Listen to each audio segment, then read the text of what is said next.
হুসাইন আহমদ সাহেব, হযরত মাওলানা এইচ.এম. হুসাইন আহমদ সাহেব হুজুরের সুন্দর আলোচনা পেশ করার জন্য সবিনয় অনুরোধ জানাচ্ছি।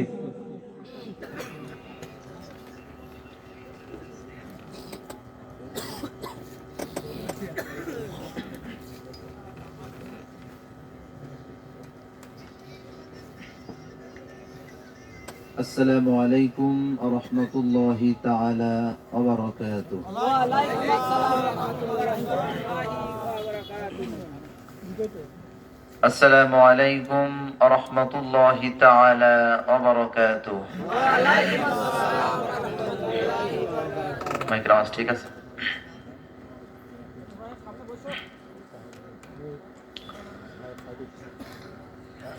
إن الحمد لله الأكرم الذي خلق الإنسان وكرم وعلمه من البيان ما لم يعلم فسبحان الذي لا يحصى امتنانه باللسان ولا بالقلم نشهد أن لا إله إلا الله وحده لا شريك له ونشهد أن سيدنا وحبيبنا ومولانا محمدا عبده ورسوله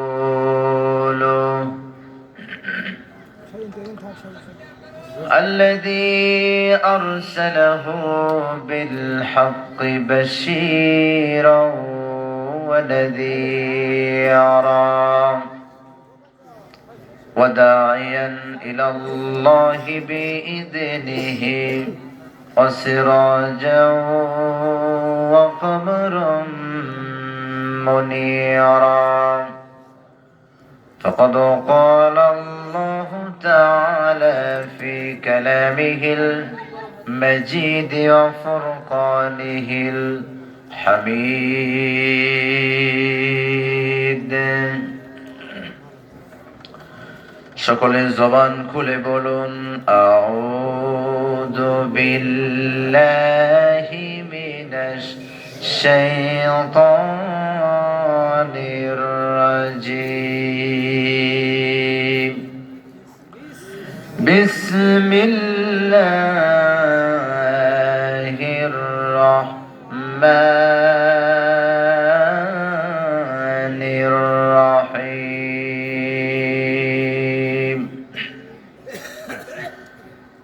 تؤمنون بالله ورسوله وتجاهدون في سبيل الله بأموالكم وأنفسكم ذلكم خير لكم إن كنتم تعلمون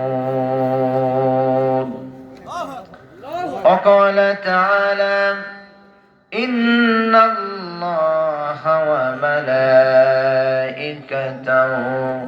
يصلون على النبي يا أيها الذين آمنوا صلوا عليه وسلموا تسليما اللهم سيدنا مولانا محمد وعلى آل سيدنا مولانا محمد منتجدي হয়তো প্রবল হাওয়া হয়তো কোনো শুভর কবুতর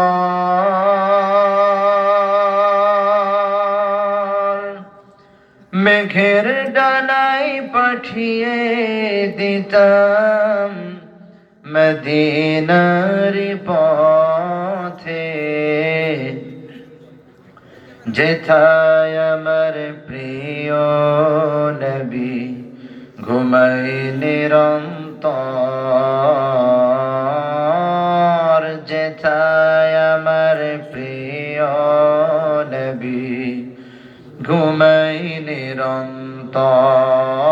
আল্লাহুম্মা সাল্লি আলা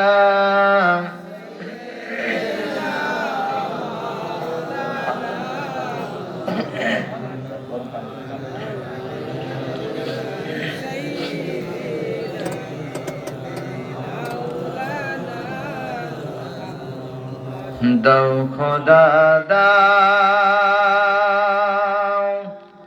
আমায় আবার, ওমর দরজ দিল দাও খোদা দাও আমায় আবার, ওমর দরজ দিল দাও আলীর মতো বীর সেনানী, আলীর মতো বীর সেনানী জাগাতে নিখিল দাও খোদা দাও আমায় আবার, ওমর দরজ দিল হামজাকে দাও ঘরে ঘরে জীবন দিতে অকাতরে, হামজাকে দাও ঘরে ঘরে জীবন দিতে অকাতরে,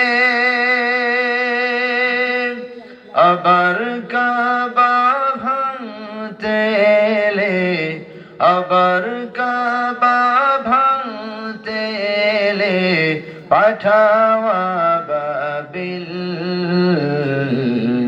দাও খোদা দাও আমায় আবার, ওমর দরজ দিল সচ্চাই মান দিয়ে পাঠাও শত সাহাবা, তাদের দেখে বিশ্ব আবার বলুক মারহাবা, আবার পাঠাও আবু বকর ফিতনা ফাসাদ সুখ সমর, আবার পাঠাও আবু বকর ফিতনা ফাসাদ সুখ সমর, অনড় অটল পাহাড় সম দৌস মানের মিল দাও খোদা দাও আমায় আবার, ওমর দরজ দিল দাও খোদা দাও আমায় আবার, ওমর দরজ দিল। আলহামদুলিল্লাহ, শঙ্করপুর গ্রামবাসীর উদ্যোগে তৃতীয় বার্ষিক তাফসিরুল কোরআন মাহফিলের সম্মানিত সভাপতি সাহেব জনাব আয়ুব মন্ডল আতালাল্লাহু উমরাহু ওয়া বারাকাল্লাহু ফি হায়াতি। আমরা সকলে বলছি আল্লাহুম্মা আমিন। এই মাহফিলে এতক্ষণ পর্যন্ত কোরআন সুন্নাহ থেকে আলোচনা করে আপনাদেরকে ধন্য করেছেন আমার শ্রদ্ধেয় ভাই হযরত মাওলানা সাইদ আহমদ, আতালাল্লাহু উমরাহু ওয়া বারাকাল্লাহু ফি হায়াতি। আমরা সকলে বলছি আল্লাহুম্মা আমিন। এই মাহফিলের প্রধান আকর্ষণ আমার শ্রদ্ধেয় বড় ভাই, অত্যন্ত কাছের, সারা বাংলার আলোড়ন সৃষ্টিকারী বক্তা হযরত মাওলানা কে এম রাইসুল ইসলাম রাসেল ঝিনাইদহ। আমার সামনে উপবিষ্ট এক ঝাঁক তাওহীদি জনতা, কোরআন প্রিয়, ইসলাম প্রিয়, পর্দার আড়ালে স্থানরতা আমার মা এবং বোনেরা, আলোচনার সূচনায় আনুষ্ঠানিকতার মধ্য দিয়া আমার পক্ষ থেকে হৃদয় নিংড়ানো প্রাণ খোলা সালাম, আসসালামু আলাইকুম ওয়া রাহমাতুল্লাহি তাআলা ওয়া বারাকাতুহু। আপনারা সকলেই কেমন আছেন? আলহামদুলিল্লাহ। মহান আল্লাহ রাব্বুল আলামিন আমাকেও ভালো রেখেছেন, যদিও একটু ঠান্ডার সমস্যা আছে।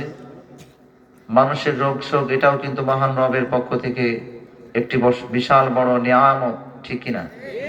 মানুষের রোগ শোক না আসলে মানুষ আল্লাহকে ভুলে যাবে, এটাই স্বাভাবিক।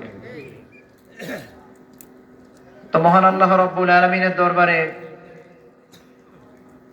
আমরা শুকরিয়া জ্ঞাপন করব যে মহান আল্লাহ তাআলা দুনিয়ার অসংখ্য মানুষের মধ্য থেকে আমাকে, আপনাকে, আমাদের সকলকে ভালোবেসে মহাব্বত করে রহমতের চাদর দিয়ে আমাদেরকে আবৃত করে এই মাহফিলের প্যান্ডেলে আসার মতো, বসার মতো সুন্দর মনোরম পরিবেশ যে আল্লাহ তাআলা তৈরি করে দিলেন, সেই মহান মুনিবের দরবারে অবনত চিত্তে শির নত করে, কণ্ঠের সাথে কণ্ঠ মিল রেখে উচ্চ আওয়াজে আকাশ বাতাস প্রকম্পিত করে সকলের শুকরিয়া জ্ঞাপন করছি এবং সকলেই একসঙ্গে বলে উঠছি আলহামদুলিল্লাহ। আমরা আরেকবার বলছি আলহামদুলিল্লাহ। রব্বানা লাকাল হামদ হামদান কাসীরান তাইয়িবান মুবারাকান ফি ইয়া রাব্বি লাকাল হামদ কামা ইয়ানবাগি লিজালালি ওয়াজহিকা ওয়া আযীমি সুলতানিক। আমরা সকলেই কার শুকরিয়া আদায় করলাম? আরো জোরে বলতে হবে, কার শুকরিয়া আদায় করলাম? আমরা সকলেই মহান আল্লাহ রাব্বুল আলামিনের দরবারে শুকরিয়া জ্ঞাপন করে নিলাম।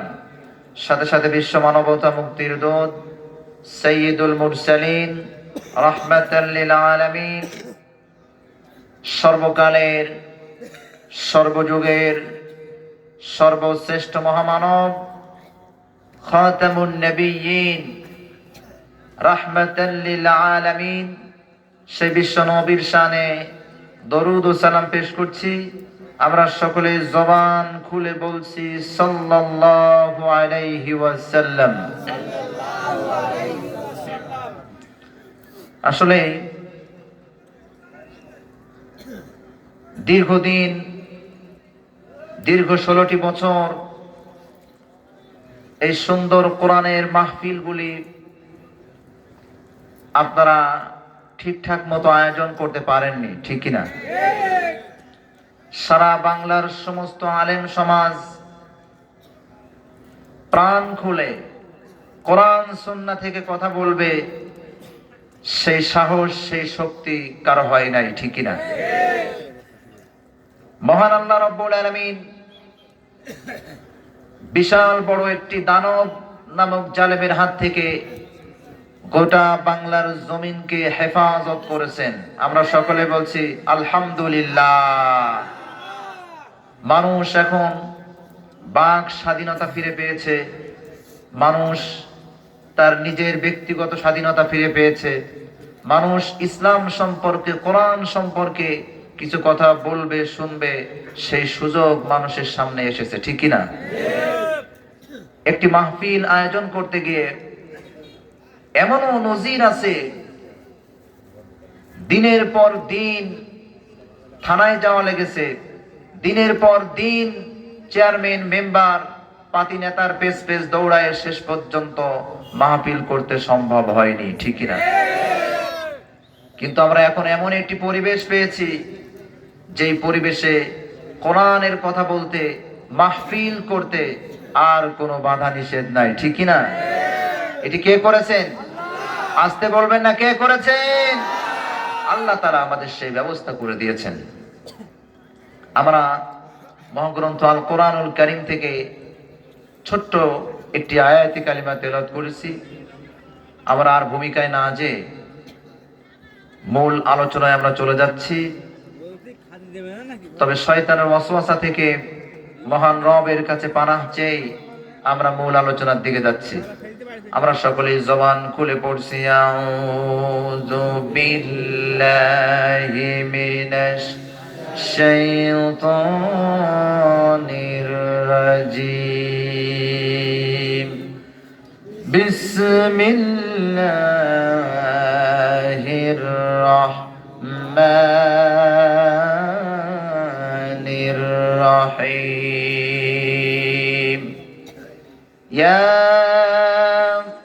আইয়ুহাল্লাযীনা আমানু হাল আদুল্লুকুম আলা তিজারাতিন তুনজিকুম মিন আযাবিন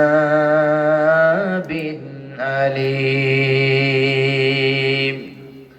তু'মিনুনা বিল্লাহি ওয়া রাসূলিহি ওয়া তুজাহিদুনা ফি সাবিলিল্লাহি বিআমওয়ালিকুম ওয়া আনফুসিকুম, যালিকুম খায়রুল লাকুম ইন কুনতুম তা'লামুন। আল্লাহ রাব্বুল আলামিন এই কোরআনের আয়াত ওই সময় নাজিল করে দিলেন। অনেক সাহাবায়ে কেরাম এইভাবে একত্রিত হয়ে বসে আছেন আর মনে মনে চিন্তা ফিকির করছেন যে মহান আল্লাহ রাব্বুল আলামিনের কাছে সবচাইতে উত্তম আমল কোনটি। যদি আমরা জানতে পারতাম তাহলে আমাদের জান মাল, ধন সম্পদ সবকিছু বিসর্জন দিয়ে হলেও আমরা মহান আল্লাহ রাব্বুল আলামিনের সেই নেক আমলটি আমরা করতাম। সাহাবায়ে কেরামরা এইভাবে একে অপরের সঙ্গে বলাবলি করছে, পরস্পরে কথোপকথন করছে। আল্লাহ রাব্বুল আলামিন আরশে আজিম থেকে তিনি শুনতে পেলেন সাহাবায়ে কেরামরা সবচাইতে উত্তম আমল কোনটি বলাবলি করছে। আল্লাহ রাব্বুল আলামিন তিনি সঙ্গে সঙ্গে ওহী অবতীর্ণ করে দিলেন আর বললেন, ইয়া আইয়ুহাল্লাযীনা আমানু হাল আদুল্লুকুম আলা তিজারাতিন তুনজিকুম মিন আযাবিন আলীম। তু'মিনুনা বিল্লাহি ওয়া রাসূলিহি ওয়া তুজাহিদুনা ফি সাবিলিল্লাহি বিআমওয়ালিকুম ওয়া আনফুসিকুম, যালিকুম খায়রুল লাকুম ইন কুনতুম তা'লামুন। আয়াত নাযিল হয়ে গেল।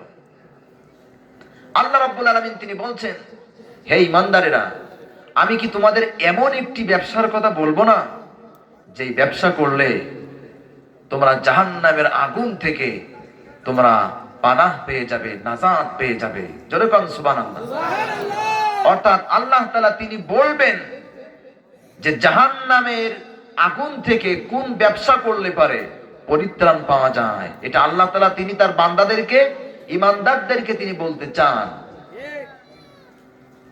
আল্লাহ রাব্বুল আলামিন তিনি এই আয়াত নাজিল করে দিলেন আর সঙ্গে সঙ্গে ঘোষণা করে দিলেন তোমাদের জন্য সবচাইতে উত্তম আমল হলো তুমিনুনা বিল্লাহি ওয়া রাসূলিহি ওয়া তুজাহিদুনা ফি সাবিলিল্লাহি বিআমওয়ালিকুম ওয়া আনফুসিকুম। এই ব্যবসার দুইটা মূলধন আল্লাহ রাব্বুল আলামিন বান্দাদেরকে জানিয়ে দিয়েছেন। আমরা যেমন ব্যবসা বাণিজ্য করি, ব্যবসায় আমাদের অর্থ লাগে কি লাগে না? মূলধন লাগে কি লাগে না? অর্থ ছাড়া, মূলধন ছাড়া ব্যবসা করা কিন্তু সম্ভব নয়। কিন্তু দুনিয়ার এই ব্যবসায় আপনার লাভ হতেও পারে, নাও হতে পারে, কোনো নিশ্চয়তা নাই। এমনকি আপনার যা টাকা পয়সা, ব্যবসা বাণিজ্য সব বেচা কিনা করে আপনার এলাকা থেকে পলায়ন করতেও হয় অনেক সময়। কিন্তু আল্লাহ রাব্বুল আলামিন তিনি বলছেন আমি এমন একটি ব্যবসার কথা বলবো যেই ব্যবসা যদি তোমরা করতে পারো, আমি আল্লাহ রাব্বুল আলামিন চ্যালেঞ্জ করে দিলাম, তোমাদের নিশ্চয়তা দিয়ে দিলাম, গ্যারান্টি দিয়ে দিলাম, জাহান্নামের আগুন থেকে আমি আল্লাহ রাব্বুল আলামিন তোমাদেরকে পানাহ চেয়ে দেব। সেই ব্যবসার মূলধন হলো তুমিনুনা বিল্লাহি ওয়া রাসূলিহি। এই ব্যবসার এক নাম্বার পুঁজি হলো আল্লাহ এবং রাসূলের প্রতি ঈমান আনা। ঈমান ছাড়া কিন্তু কোনো আমল আল্লাহ রাব্বুল আলামিনের দরবারে কবুল হবে না, ঠিক কি না? আল্লাহ রাব্বুল আলামিন তিনি কোরআনুল কারীমের মধ্যে যেখানেই তিনি আমলের কথা উল্লেখ করেছেন, তার আগে যে শব্দটি ব্যবহার করেছেন, আমি অধম আমার সূক্ষ্ম ব্রেনে আমি গবেষণা করে যেটা পেয়েছি, প্রত্যেকটা আয়াতের প্রথমেই আল্লাহ রাব্বুল আলামিন ঈমানের শর্ত জুড়ে দিয়েছেন। জোরে কোন সুবহানাল্লাহ। আল্লাহ রাব্বুল আলামিন তিনি বলছেন ইন্নাল্লাযীনা আমানু ওয়া আমিলুস সালিহাতি কানাত লাহুম জান্নাতুল ফিরদাউসি নুজুলা। এখানে আল্লাহ রাব্বুল আলামিন তিনি ইন্নাল্লাযীনা আমানু, প্রথমেই নিশ্চয় যারা ঈমান এনেছে, এরপরে আল্লাহ রাব্বুল আলামিন তিনি বলছেন ওয়া আমিলুস সালিহাত, অর্থাৎ ঈমান আগে তারপরে নেক আমল, ঠিক কি না? আল্লাহ রাব্বুল আলামিন তিনি অন্যত্র বলছেন ইন্নাল্লাযীনা আমানু ওয়া আমিলুস সালিহাত সায়াজআলু লাহুমুর রাহমানু উদ্দা। এখানে আল্লাহ রাব্বুল আলামিন নেক কাজ করার আগেই, ভালো কাজ করার আগেই আল্লাহ রাব্বুল আলামিন যে শর্ত জুড়ে দিয়েছেন সেটা হলো ঈমান। অর্থাৎ আমাদের জীবনের চাইতেও কিন্তু ঈমানের মূল্য বেশি, ঠিক কি না? কিন্তু কাফেরদের কাছে, মুশরিকদের কাছে, নাস্তিকদের কাছে তাদের ঈমানের চাইতেও তাদের জীবনের দাম বেশি, ঠিক কি না? তারা চায় ঈমান থাকুক আর না থাকুক, অন্তত আমি আমার জীবনটাকে নিয়ে যেন দীর্ঘদিন আমার লাইফটাকে আমি ব্যবহার করতে পারি, ভালো থাকতে পারি, ঠিক কি না? আল্লাহ রাব্বুল আলামিন তিনি বলছেন বান্দা তোমার এই ব্যবসার এক নাম্বার যে পুঁজি হবে, সেই পুঁজিটা হবে আল্লাহ এবং রাসূলের প্রতি ঈমান। আমরা সকলেই আল্লাহ এবং রাসূলের প্রতি ঈমান এনেছি কিনা? অবশ্যই এনেছি। আমরা যেমন বলেছি আমানতু বিল্লাহি ওয়া মালাইকাতিহি ওয়া কুতুবিহি ওয়া রুসুলিহি ওয়াল ইয়াউমিল আখিরি ওয়াল কদরি খায়রিহি ওয়া শাররিহি মিনাল্লাহি তাআলা ওয়াল বাসি বাদাল মাউত। আমরা ঈমান এনেছি আল্লাহর উপরে, আমরা ঈমান এনেছি আসমানি কিতাবের উপরে, আমরা ঈমান এনেছি রাসূলদের উপরে, আমরা ঈমান এনেছি আমাদের তাকদীরের ভালো মন্দ যেটাই হবে সেটা মহান আল্লাহ রব্বুল আলামিনের পক্ষ থেকে ফয়সালা, এটা আমরা বিশ্বাস করে নিয়েছি। শুধু তাই নয়, ঈমান আনার তিনটা শর্ত হচ্ছে, শুধু মুখে মুখে বলবেন আপনি মুসলমান ঈমান এনেছেন এটা বললেই হবে না।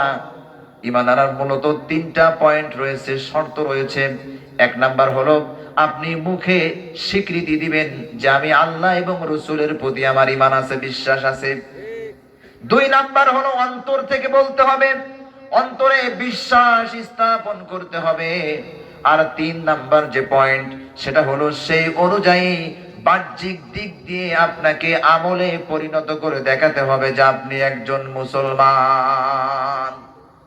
যখন ফজরের সময় মুয়াজ্জিনের সুমধুর কণ্ঠে যখন আযান হয়ে গেল, আল্লাহু আকবার আল্লাহু আকবার আল্লাহু আকবার আল্লাহু আকবার, মুয়াজ্জিনের কণ্ঠে যখন সুন্দর সুরে যখন আযান ভেসে আসলো, আপনি যদি ঈমানের দাবিদার হয়ে থাকেন সেই সময় সঙ্গে সঙ্গে আপনার লেপ কম্বল সব কিছু ফেলে দিয়া মহান আল্লাহ রব্বুল আলামিনের সন্তুষ্টির লক্ষ্যে ঠান্ডা পানি দিয়ে যদি আপনি ওযু করে মসজিদে আসতে পারেন, এই যে আপনি আমলের মাধ্যমে, কাজের মাধ্যমে, নেক আমলের মাধ্যমে আপনি প্রমাণ করে দিলেন যে আল্লাহ আমি কেবলমাত্র তোমার উপরে ঈমান এনেছি, তুমি আমার রব, তুমি ছাড়া অন্য কোন রব নাই। আমাদের রবকে আর জোরে, আমাদের রবকে। আল্লাহ আমার রব, এই রবই আমার সব, আল্লাহ আমার রব, এই রবি আমার সব, দমে দমে তনু মনে তারি অনুভব, দমে দমে তনু মনে তারি অনুভব, আল্লাহ আমার রব, এই রবি আমার সব। তোমার দুনিয়াতে আমি যেদিকে তাকাই, অথই নিয়ামতে ডুবে আছি সবাই, ঠিক না? তোমার দুনিয়াতে আমি যেদিকে তাকাই, অথই নিয়ামতে ডুবে আছি সবাই। পাখ পাখালির গানে শুনি তসবিহ কলো রব, তসবিহ কলো রব, আল্লাহ আমার রব, এই রবি আমার সব। চিৎকার দিয়ে বলুন মারহাবা। তাহলে ঈমান শুধু মুখে বললেই হবে না, আপনাকে কাজে পরিণত করতে হবে। ঈমানদারদের আরেকটি বৈশিষ্ট্য হবে, যখন তাদের সামনে কোনো অন্যায় কোনো কিছু হবে তখন তারা চুপ করে বসে থাকতে পারবে না। পারবে কি? মুসলমান যারা হবে, ঈমান যাদের মধ্যে থাকবে জাগ্রত, তারা সঙ্গে সঙ্গে সেটাকে বাধা দান করবে। এখন ভারতের মতো জায়গায় যেখানে মুসলমানদের মসজিদগুলি বুলডোজার দিয়ে ভেঙে চূর্ণ বিচীর্ণ করে দেওয়া হচ্ছে, মুসলমানদের ঘর বাড়ি থেকে বের করে দেওয়া হচ্ছে, তাদের জায়গা জমিগুলো বাজেয়াপ্ত করে নেওয়া হচ্ছে। এত কিছু করার পরেও যখন আপনি ফেসবুকে, ইন্টারনেটে, টিভি চ্যানেলে সব সময় আপনি খবরগুলি দেখেন, তারপরেও যদি অন্যায় দেখার পরে আপনি প্রতিবাদ না জানান, যদি আপনি বলেন যা হচ্ছে ইন্ডিয়াতে হোক, আমাদের সমস্যা কি? কিন্তু আল্লাহ রাব্বুল আলামিনের হাবিব তিনি বলেছেন, একজন মুসলমান আর একজনের মুসলমানের ভাই, ইন্নামাল মুমিনুনা ইখওয়া, নিশ্চয় একজন মুমিন আর একজন মুমিনের ভাই। যেমন আপনার একটা আঙ্গুল যদি কেটে দেওয়া হয়, আপনার বডি যেমন কষ্ট পায়, ঠিক তদ্রূপ তাম পৃথিবীতে মুসলমান যেখানেই লাঞ্ছিত হবে, অপমানিত হবে, নির্যাতিত হবে, যদি আপনি এই তত্ত্ব শুনতে পান, আপনার অন্তরের মধ্যে যদি খারাপ না লাগে, তাহলে মনে করতে হবে আপনার ঈমান বলে কোনো কিছু নাই, ঠিক না? জন্য মুসলমান যারা হবে, ইমানদার যারা হবে, এদের অন্তরের মধ্যে অন্যায়কে এরা বরদাস্ত করবে না, ঠিক না?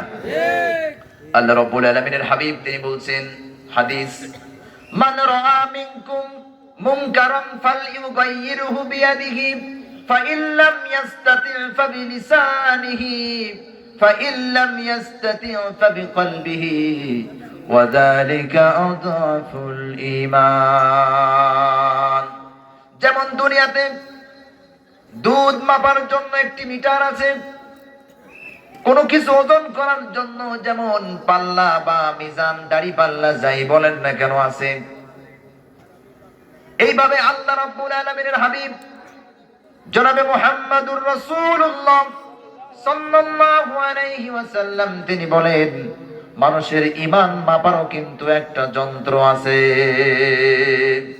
আল্লাহ রাব্বুল আলামিনের হাবিব তিনি এই হাদিস বলেন, আল্লাহ রাব্বুল আলামিন তিনি বলছেন, তার হাবিব তিনি বলছেন, যখন তোমাদের সামনে কোনো অন্যায় হবে তখন সর্বপ্রথম হাত দিয়ে তোমরা বাধা দাও। কি দিয়া বাধা দাও? হাত দিয়া বাধা দাও, সরাসরি বাধা দাও। যদি সেই শক্তি তোমার না থাকে, হাত দিয়ে বাধা দেওয়া এটা হলো এ গ্রেডের ঈমান, 1 নাম্বার সাচ্চা ঈমান, সবচাইতে উত্তম ঈমান। 2 নাম্বার, যদি হাত দিয়া বাধা দিতে না পারো, জবান দিয়ে এটাকে প্রতিবাদ জানাও। জবান দিয়ে মিছিল মিটিং এর মাধ্যমে, বক্তৃতার মাধ্যমে এটাকে প্রতিবাদ জানাও। এটা হলো বি গ্রেডের ঈমান। আর 3 নাম্বার সি গ্রেডের ঈমান হলো, যদি তাও তুমি না পারো, অন্তত মনে মনে ঘৃণা করো। ঘৃণা করে শুধু বসে থাকলেই হবে না, এই ঘৃণা করার সঙ্গে সঙ্গে এই কাজ সমাজ থেকে কিভাবে উৎখাত করা যায় তার জন্য আপনাকে আপ্রাণ চেষ্টা করতে হবে।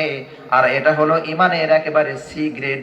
এরপরে ওয়াযালিকা আযাফুল ঈমান, এরপরে ঈমান বলে আর কোনো কিছু নাই। এই হলো অবস্থা। আমাদের অবস্থা এমন, হাত দিয়ে বাধা নাই, জবান দিয়ে প্রতিবাদ নাই, এমনকি অন্তর দিয়ে ঘৃণাও করে না বাংলার জনগণ, ঠিক কি না? এমন হলে হবে না। যেখানেই মুসলমানরা কষ্ট পাবে, দুঃখ দুর্দশায় থাকবে, আপনি যতটুকু পারেন সেখানে প্রতিবাদ জানাবেন, আর্থিক সহযোগিতা করবেন। কিছুদিন আগেও শুনেছেন, সাইফুল ইসলাম আলিফ নামে একজন আইনজীবীকে বাংলার জমিনে হত্যা করা হয়েছে। হয়েছে কি হয় নাই? তার অপরাধটা কি ছিল? অপরাধ ছিল এটাই, সে অন্যায়কে বরদাস্ত করে নাই। যখন চিন্ময় কৃষ্ণ দাস যখন দেশদ্রোহী কাজ করলো, মুসলমান বিরোধী কাজ করলো, মুসলমানদের বাংলার জমিন থেকে উৎখাত করে দেওয়ার জন্য ষড়যন্ত্র করলো, এমনকি যখন সরকার তাকে গ্রেফতার করলো এই চিন্ময় কৃষ্ণ দাসকে, তখন তাদের লোকজন চট্টগ্রাম আদালত প্রাঙ্গণে এসে লাঠিসোঁটা নিয়ে, দেশীয় অস্ত্র নিয়ে ঘর পাট, দোকানপাট ভাঙচুর করা শুরু করলো। আইনজীবী আলিফ তাদেরকে নিষেধ করলো, বাধা দিল যে ভাই, দেশে আইন আছে, আপনারা এইভাবে জনগণের দোকানপাট গুলি ভাঙচুর করতে পারেন না। তাকে প্রকাশ্যে ধরে নিয়ে যে একটি গলির ভিতরে হিন্দুরা যে আপনার বলি দেয়, যে বড় বড় ওদের রামদা বা বড় বড় অস্ত্র, সেটা দিয়ে সাইফুল ইসলাম আলিফকে তারা কুপিয়ে কুপিয়ে দুনিয়া থেকে বিদায় করে দিয়েছে। আমরা এই মাহফিলের পক্ষ থেকে বলতে চাই, বাংলাদেশের ইসকন নামক এই উগ্র সন্ত্রাসী সংগঠন যদি গৌর গোবিন্দের রূপ ধারণ করে বাংলার জমিনে ফিরে আসতে চাই, বাংলাদেশের লক্ষ লক্ষ কোটি কোটি তাওহীদি জনতা প্রয়োজনে কাফনের কাপড় মাথায় বেঁধে শাহজালাল শাহ মাখতুমের রূপ ধারণ করে বাংলার জমিনে লড়াই করবে, যুদ্ধ করবে। এমনকি ইসকন নামক এই সন্ত্রাসী সংগঠনকে গৌর গোবিন্দের মতো বাংলার জমিন থেকে বিতাড়িত করা হবে। কথা বলেন ঠিক কিনা? ছুটে আই শাহজালালের নির্ভীক সৈনিকেরা, খতম করো গোবিন্দের ওই চালাচা গুন্ডাগুলা, ঠিক কিনা? ছুটে আই শাহজালালের নির্ভীক সৈনিকেরা, খতম করো গোবিন্দের ওই চালাচ্ছে গুন্ডাগুলা। শাহজালালের এই ভূমিতে বিপ্লবেরই মশাল জ্বালা, শাহজালালের এই ভূমিতে বিপ্লবেরই মশাল জ্বালা। ছুটে যায় শাহজালালের নির্ভীক সৈনিকেরা, খতম করো গোবিন্দের ওই চালাচ্ছে গুন্ডাগুলা। শাহজালালের স্বপ্ন ছিল আল কোরআনের জ্বলবে আলো, শাহজালালের স্বপ্ন ছিল আল কোরআনের জ্বলবে আলো। সে আলো আলোকিত করতে আবার মশাল জ্বালা, সে আলো আলোকিত করতে আবার মশাল জ্বালা।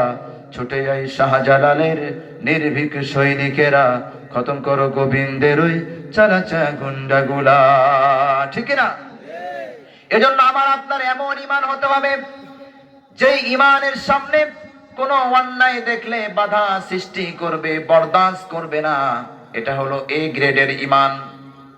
আর যদি আপনি বাধা না দেন, যে যা পারে করুক, আমি লা ইলাহা ইল্লাল্লাহ মসজিদের কোণে বসে জিকির করা, তাহলে মনে করতে হবে আপনার ভিতরে মুনাফিকের নিফাক ঢুকে গেছে। কথা কোন ঠিক কিনা? ঈমানদার তো তাদেরকেই বলে। আল্লাহ রাব্বুল আলামিন তিনি বলছেন, ইন্নামাল মুমিনুনা আল্লাযীনা আমানু বিল্লাহি ওয়া রাসূলিহি সুম্মা লাম ইয়ারতাবু ওয়া জাহাদু বিআমওয়ালিহিম ওয়া আনফুসিহিম ফি সাবিলিল্লাহ। ঈমানদার তো তাদেরকেই বলে যারা আল্লাহ এবং রাসূলের উপরে যারা ঈমান এনেছে এবং সুম্মা লাম ইয়ারতাবু, অতঃপর সেই ঈমান থেকে বিন্দু মাত্র সন্দেহ সংশয়ে তারা নিপতিত হয় নাই। ঈমান এনেছে আল্লাহর প্রতি, এই যে ঈমান আনছে, এরপর থেকে তার অন্তরের মধ্যে, দিলের মধ্যে আল্লাহ এবং রাসূলের প্রতি, ইসলামের প্রতি বিন্দু মাত্র সন্দেহ সংশয় তার ভিতরে প্রবেশ করতে পারে নাই। এটাই হলো ঈমান। ঠিক না? আজকে আমরা মনে করে নিয়েছি ইসলাম এবং রাজনীতি এটা দুই জায়গার ব্যাপার, এটা এক হতে পারবে না। আল্লাহ রাব্বুল আলামিন তিনি বলছেন যারা ঈমান এনেছে অতঃপর সুম্মা লাম ইয়ারতাবু, তারপরে আর কোন সন্দেহ সংশয় তাদের মধ্যে জায়গা হতে দেয় নাই। কিন্তু আমরা সন্দেহ কোন জায়গায় দেখেন? আমরা মনে করি ইসলাম শুধুমাত্র মসজিদে, ইসলাম শুধুমাত্র ওয়াজের মাঠে, ইসলাম শুধুমাত্র জিকির আজগারের মাধ্যমে। মসজিদে ইসলাম আছে, কোরআন আছে, মসজিদে নামাজ শেষ, বেরিয়ে যেই মানব রচিত আইনের পিছনে দৌড়ায়। ঠিকই না? আমরা নামাজের মধ্যে বলছি ইহদিনাস সিরাতাল মুস্তাকিম, আল্লাহ আমাকে সঠিক সরল পথ দেখাও। আবার নামাজের মধ্যে আমরা বলছি সিরাতাল্লাযীনা আনআমতা আলাইহিম, ওই সমস্ত মানুষের পথ আমাদেরকে দেখাও যারা নিয়ামত প্রাপ্ত। ঠিক কি না? গায়রিল মাগদুবি আলাইহিম, ওই সমস্ত মানুষের পথ নয় যাদের প্রতি তোমার গজব অবতীর্ণ হয়েছে। ঠিক কি না? নামাজের মধ্যে বলছি এইভাবে, আল্লাহ ওই সমস্ত মানুষের পথ দেখায়ও না যারা মানব রচিত আইনের পিছনে দৌড়ায়, যারা নিজের বাপের আইনকে, জীবন আদর্শকে বাস্তবায়ন করার জন্য আন্দোলন সংগ্রাম করে, নিজের স্ত্রীর আদর্শকে বাস্তবায়ন করার জন্য সংগ্রাম করে, নিজের স্বামীর আদর্শকে বাস্তবায়ন করার জন্য সংগ্রাম করে, নামাজ পড়েই আমরা তাদের পিছনে দৌড়াই, তখন আর ইসলাম থাকে না। ঠিক না? আল্লাহ রাব্বুল আলামিন তিনি বলছেন এই যদি তোমাদের ঈমানের অবস্থা হয়, মসজিদে যায়া, ওয়াজের মাঠে যায়া বলবা আল্লাহ তুমি আমার একমাত্র রব, আর তুমি ছাড়া কোনো রব নাই। আল্লাহ তুমি গজব প্রাপ্ত, লানত প্রাপ্ত মানুষের কাতারে আমাদেরকে দিও না। আবার মসজিদ থেকে বেরিয়ে যাই কিন্তু গজব প্রাপ্ত মানুষের কাতারে আপনি শামিল। তাহলে আল্লাহ রাব্বুল আলামিনের সঙ্গে আপনার এই ঈমান মানে ধোঁকাবাজি, প্রতারণা ছাড়া অন্য কোনো কিছু নয়। এই ধোঁকাবাজি ঈমান দিয়ে নামাজ, রোজা, হজ, যাকাত যা কিছু করেন না কেন, আমি লিখে দিয়ে গেলাম আল্লাহ রাব্বুল আলামিনের জান্নাত পাওয়া সম্ভব। আল্লাহ রাব্বুল আলামিন তিনি বলছেন ঈমানদার তো তারাই, ইন্নামাল মুমিনুনা আল্লাযীনা ইযা যুকিরাল্লাহু ওয়াজিলাত কুলুবুহুম ওয়া ইযা তুলিয়াত আলাইহিম আয়াতুহু زادتهم إيمانا وعلى ربهم يتوكلون ঈমানদার তো তারা যাদের সামনে আল্লাহ রাব্বুল আলামিনের কোরআনের কথা বললে, আল্লাহ রাব্বুল আলামিনের কথা বললে যে সমস্ত মানুষের অন্তর আল্লাহ রাব্বুল আলামিনের ভয়ে কেঁপে ওঠে, কম্পন সৃষ্টি হয় এবং তাদের মধ্যে ঈমান বৃদ্ধি পেয়ে যায়, এরাই প্রকৃতপক্ষে ঈমানদার। যারা ঈমানদার হবে না, তাদের সামনে কোরআনের কথা বললে, ইসলামের কথা বললে তাদের রাগ হবে, তাদের শয়তানি কিন্তু বৃদ্ধি পাবে, ঠিক কিনা?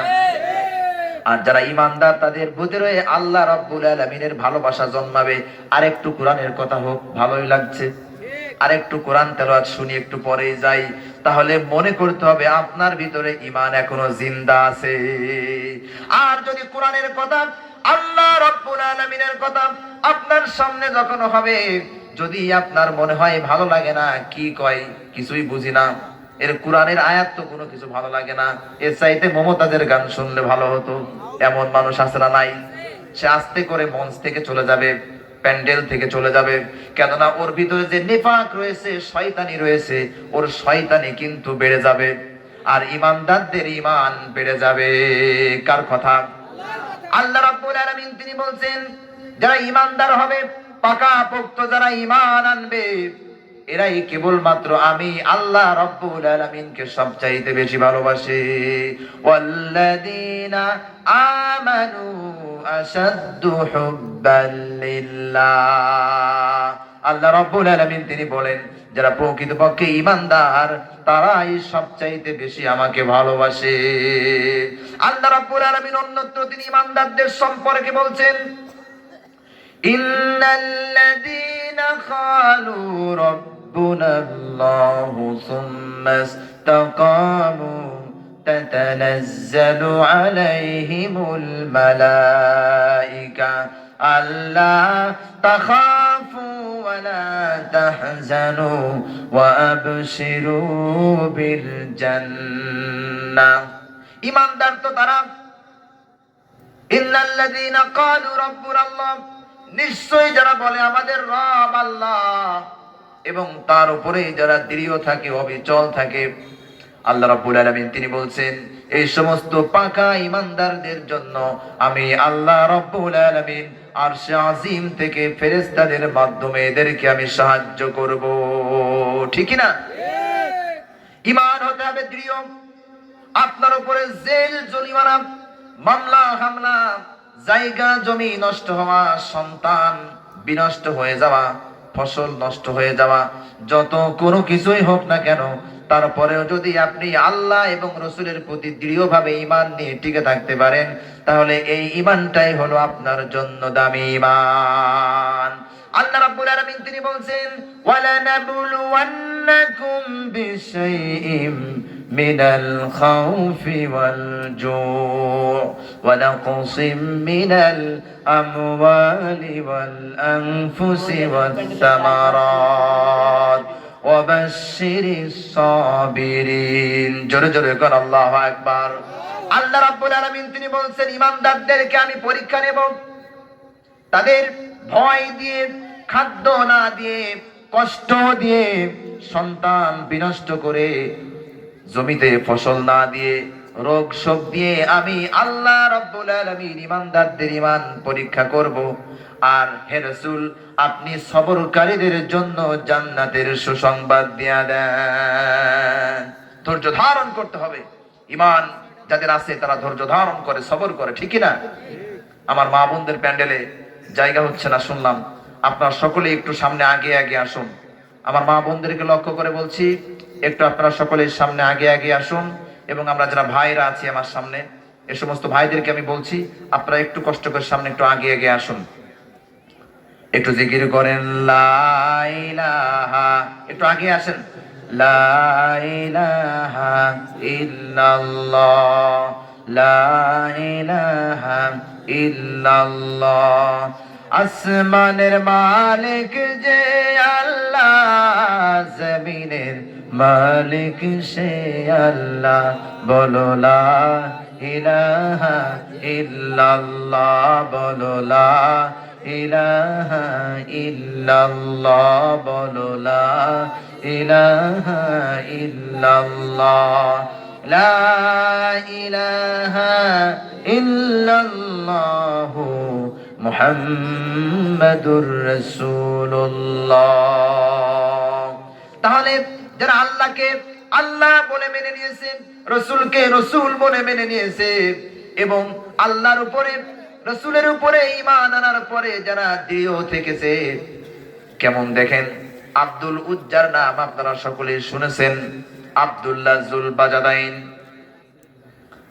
আল্লাহ রাব্বুল আলামিনের হাবিবের একজন সাহাবী, অমুসলিম যখন ছিল, চাচার কাছে লালিত পালিত হচ্ছিল ছোট্টবেলা থেকে, আর মনে মনে ভাবছিলেন মক্কায় মুহাম্মদ সাল্লাল্লাহু আলাইহি ওয়াসাল্লামের উপরে ঈমান আনছে সকলেই, আমিও ঈমান আনবো। কিন্তু আমি যেহেতু চাচার আন্ডারে আছি, আমার জায়গা জমি গরু বাছুর উট ভেড়া সবকিছু আমার চাচা আমাকে দিয়েছেন, এখন আমার চাচার পারমিশন ছাড়া আমি ইসলাম কবুল করতে পারবো না। এই মনে মনে ভাবছিলেন, আর মনে মনে করছিলেন যখন আমার চাচা ইসলাম কবুল করবে, ঈমান আনবে, তখন আমি নিজেও ঈমান আনবো। অনেক দিন হয়ে গেল চাচা ঈমান আনে না। একদিন চাচাকে বলছে, ভাতিজা বলছে, চাচা মুহাম্মদ সাল্লাল্লাহু আলাইহি ওয়াসাল্লামের উপরে সকলে ঈমান আনে, আপনার কি মত, আপনি কি ঈমান আনবেন না? চাচা সঙ্গে সঙ্গে বলল, ভাতিজা আমি মুহাম্মদের প্রতি ঈমান আনতে রাজি নই। আব্দুল উজ্জা সঙ্গে সঙ্গে চাচাকে সাক্ষ্য রেখে ঘোষণা দিলেন আর বললেন, চাচা আপনি যেহেতু আমার সামনে স্পষ্ট ঘোষণা দিয়াই দিলেন যে আমি মুহাম্মদ সাল্লাল্লাহু আলাইহি ওয়াসাল্লামের উপর ঈমান আনবো না, আমি আপনাকে সাক্ষ্য রেখে ঘোষণা করে দিলাম, আশহাদু আল্লা ইলাহা ইল্লাল্লাহু ওয়াহদাহু লা শারীকা লাহু ওয়া আশহাদু আন্না মুহাম্মাদান আবদুহু ওয়া রাসূলুহু। চাচা বলছে, ভাতিজা ঈমান যে আনছো এর শাস্তি কি জানো? কয় না, তা জানি না। কয় ঈমান যেহেতু আনছো, আমি তোমার যে জায়গা জমি দিয়েছি, বিল্ডিং দিয়েছি, উটের পাল দিয়েছি, এমনকি তোমার পরনের পোশাক পর্যন্ত সব কিছু এখনই খুলে ফেলতে হবে, আর আমার বাড়ি থেকে বেরিয়ে যেতে হবে এখনই। আব্দুল উজ্জা বলছে, চাচা রাজি আছি। সঙ্গে সঙ্গে আব্দুল উজ্জা নিজের গা থেকে পরিধান করা বস্ত্র খুলে ফেললেন, উলঙ্গ অবস্থায় নিজের মায়ের কাছে গেলেন। মা যুবক সন্তানকে দেখে সঙ্গে সঙ্গে চোখে হাত দিয়ে চোখ ঢেকে রাখলেন এবং বললেন, বাবা তোমার এই অবস্থা কেন হয়েছে বলো? আব্দুল উজ্জা বলছে, মা ঈমান আনার কারণে আমার চাচা জায়গা জমি উটের পাল এমনকি আমার পরনের পোশাক পর্যন্ত ছিনায়ে নিয়েছে। বাবা তুমি এখন আমার কাছে কি চাও? সন্তান আব্দুল উজ্জা বলছে, মা কোনো কিচ্ছু চাই না তোমার কাছে, শুধুমাত্র এক টুকরা কাপড় চাই, যেই কাপড়টি পরিধান করে আমি আমার রসুল জনাবে মুহাম্মাদুর রাসূলুল্লাহ সাল্লাল্লাহু আলাইহি ওয়াসাল্লামের দরবারে আমি যেতে পারি। মা সঙ্গে সঙ্গে এক টুকরা কাপড়ের ব্যবস্থা করে দিলেন। এই কাপড়টিকে দুই টুকরা করলেন আব্দুল উজ্জা। এক টুকরা কোন রকম পরনে হাঁটু ঢেকে কি না ঢেকে এমন অবস্থা, আর এক টুকরা কোন রকম গায়ের উপরে দিয়ে বিশ্বনবী জনাবে মুহাম্মাদুর রাসূলুল্লাহর দরবারে চলে গেলেন। আল্লাহর রাসূলের দরবারে যাওয়ার পরে আল্লাহর রাসূল বলছেন, আব্দুল উজ্জা তোমার এই অবস্থা কেন? চুলগুলো উস্কো খুস্কো, মনে হচ্ছে কতদিন তুমি কোনো কিছু খাও নাই, তোমার পরনের পোশাকের অবস্থাও তেমন ভালো নাই, কারণ কি বলো? আব্দুল উজ্জা বলছে, হুজুর আমি ঈমান আনার কারণে আমার চাচা আমার জায়গা জমি উট বাছুর এমনকি পরনের পোশাক পর্যন্ত খুলে নিয়েছে।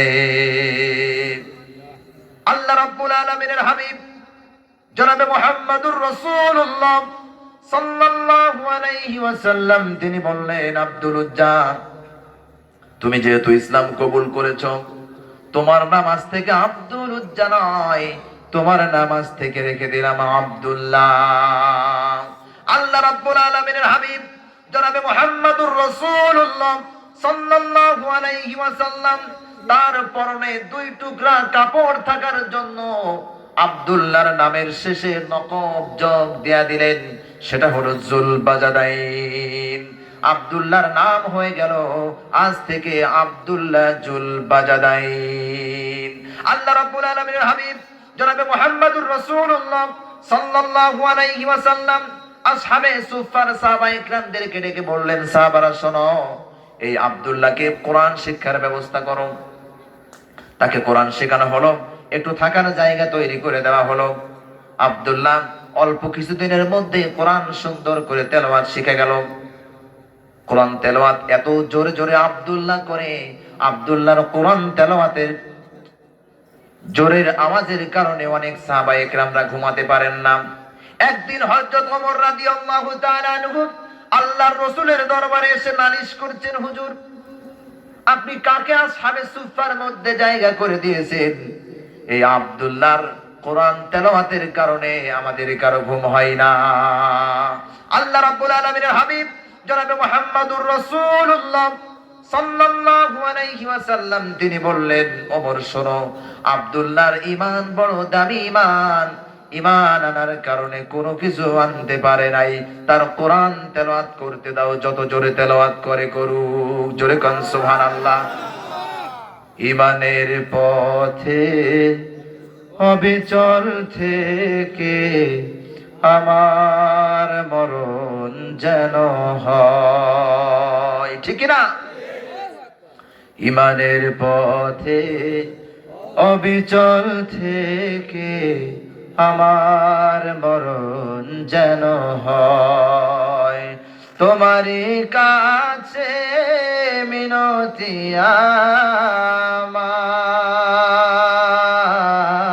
আমার, তোমারই কাছে মিনতি আমার, মহামহিম দয়াময়, ঈমানের পথে অবিচল থেকে আমার মরণ যেন হয়। জোরে বলেন আল্লাহুম্মা আমিন। আব্দুল্লাহ জুলবাজাদাইন তার এমন ঈমান, ঈমান আনার কারণে কোনো কিছু আনতে পারে নাই। তার কিছুদিন পরেই যুদ্ধের দামামা বেজে উঠলো। আল্লাহ রাব্বুল আলামিনের হাবিব জনাবে মুহাম্মদুর রাসূলুল্লাহ সাল্লাল্লাহু আলাইহি ওয়াসাল্লাম যুদ্ধের জন্য সাহাবায়ে কিরামদেরকে প্রস্তুতি নিতে বললেন।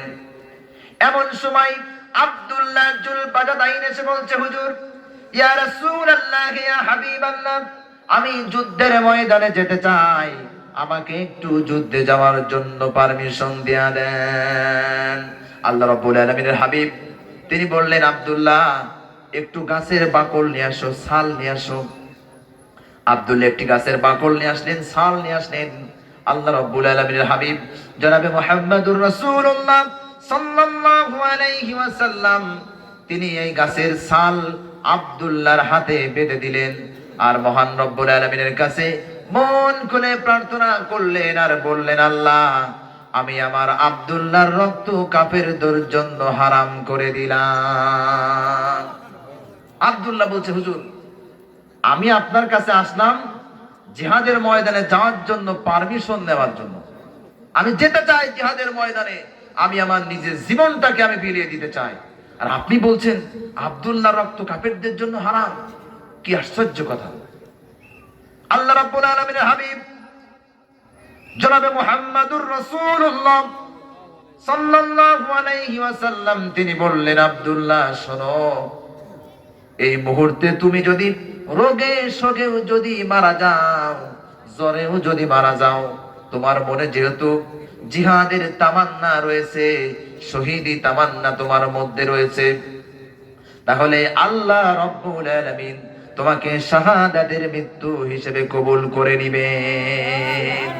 যুদ্ধের ময়দানে যাওয়ার প্রতিমধ্যে আব্দুল্লাহ হঠাৎ জ্বরে আক্রান্ত হয়ে মারা গেল। যুদ্ধে যাওয়ার হলো না, জিহাদের ময়দানে যাওয়ার তার হলো না। আল্লাহ রাব্বুল আলামিন হাবিব তিনি বললেন, আব্দুল্লাহর কাফন দাফনের ব্যবস্থা করো, এবং আব্দুল্লাহর যে মৃত্যু হয়েছে জ্বরে, এই মৃত্যুটা সাধারণ কোনো মৃত্যু নয়, এটি আল্লাহ রাব্বুল আলামিনের কাছে শাহাদাতের মৃত্যু হিসেবে কবুল হয়ে গেছে। জোরে কোন সুবহানাল্লাহ।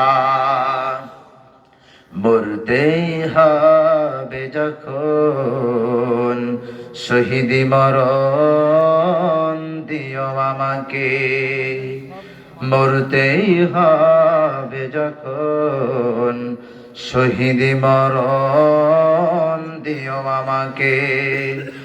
শাহাদাত জানি শুধুই জীবন, শাহাদাত জানি